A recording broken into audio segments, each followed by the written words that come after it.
Bonjour les amis, je vous retrouve pour parler de la deuxième moitié de ces qualifications retour pour la Ligue des Champions.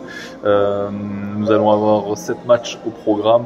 Bon, vous l'avez vu, hein, de toute façon, c'est pas des grosses équipes qu'on a l'occasion d'étudier, qu'on a l'occasion de regarder, mais c'est toujours sympa, des matchs. C'est des matchs hyper intéressants en tout cas pour ce genre de club. C'est là où les saisons se jouent en règle générale. Et on va quand même retrouver Midtjylland, belle équipe du Danemark, le Partizan Belgrade, le Dynamo Kiev ou encore le Ludogorets Razgrad, un grand habitué de ces phases de qualification pour la Ligue des Champions.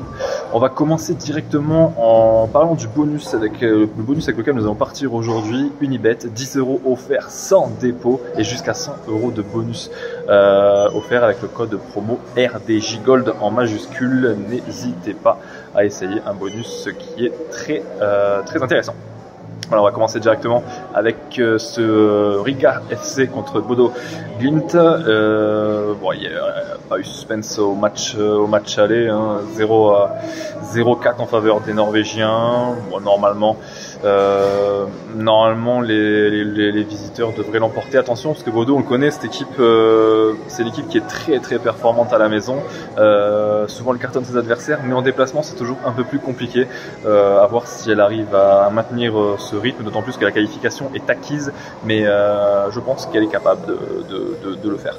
Midtjylland Santa Coloma, c'est terminé déjà plus ou moins la 3-0. Midtjylland archi favorite à la maison. Normalement, il ne devrait pas y avoir trop de suspense, hein. 0-5, 18-25 pour Santa Coloma. Midtjylland avec un petit écart à la maison, ça devrait se faire plaisir. C'est un deuxième tour de qualification pour la Ligue des Champions. Il faut mettre la machine en marche et une victoire serait la bienvenue. Nous allons continuer avec l'une des plus belles affiches de ce deuxième tour, mais malheureusement suspense il n'y a plus. Le Partizan Belgrade en Serbie reçoit le Dynamo Kiev.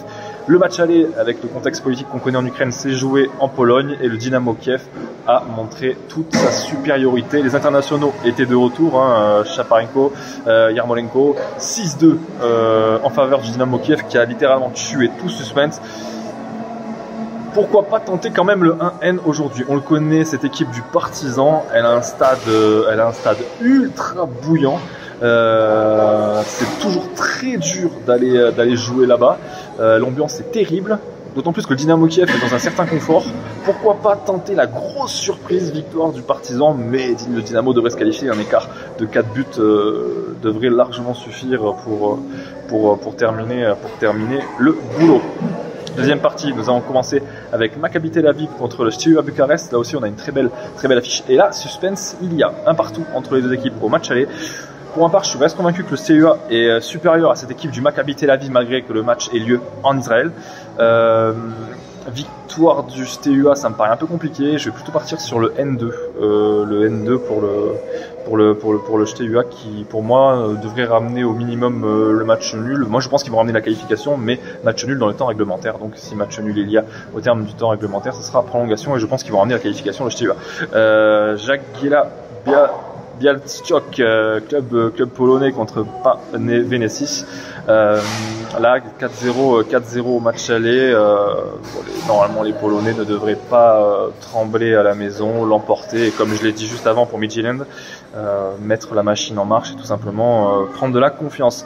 Nous allons terminer avec les deux derniers matchs. L'avant-dernier est plutôt bien sympa, un Dynamo Minsk face au Ludogorets en Biélorussie. Malheureusement pour les Biélorusses, pour cette belle petite équipe biélorusse qui fait de l'ombre ces dernières années au Bate Borisov, ils ont rencontré le Ludogorets Razgrad un peu trop tôt. C'était c'est l'un des gros poissons de ce deuxième tour, Ludogorets. Ils se sont fait massacrer à l'aller 2-0 et inverser la tendance sera compliqué pour eux.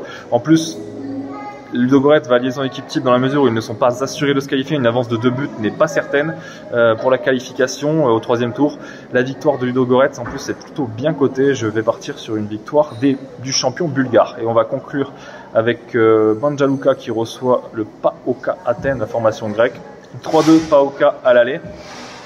Attention à ce match retour, hein. Toutefois, Banja Luka est une formation coriace à la maison, très dur, très difficile à manier. Pourquoi pas tenter le 1N, qui est plutôt bien coté pour un PAOK qui n'a pas réussi à faire la différence finalement à la maison. Et pour se défaire de Banja Luka, ça sera assez délicat. Dans tous les cas, le match nul pourrait permettre au PAOK de se qualifier. Donc admettons qu'il y ait match nul à la 70e, je pense que PAOK va jouer derrière et un peu cadenassé. Voilà, j'en ai terminé. Je vous rappelle que les jeux d'argent sont strictement interdits aux mineurs et que cette pratique doit rester récréative et un plaisir pour tous. Moi, pour ma part, je vous dis, vous allez me voir dans le courant de la semaine normalement pour les pronos basket, et la semaine prochaine, on se retrouvera mardi normalement pour la vidéo Ligue des Champions où nous évoquerons le LOSC. Ciao ciao les amis.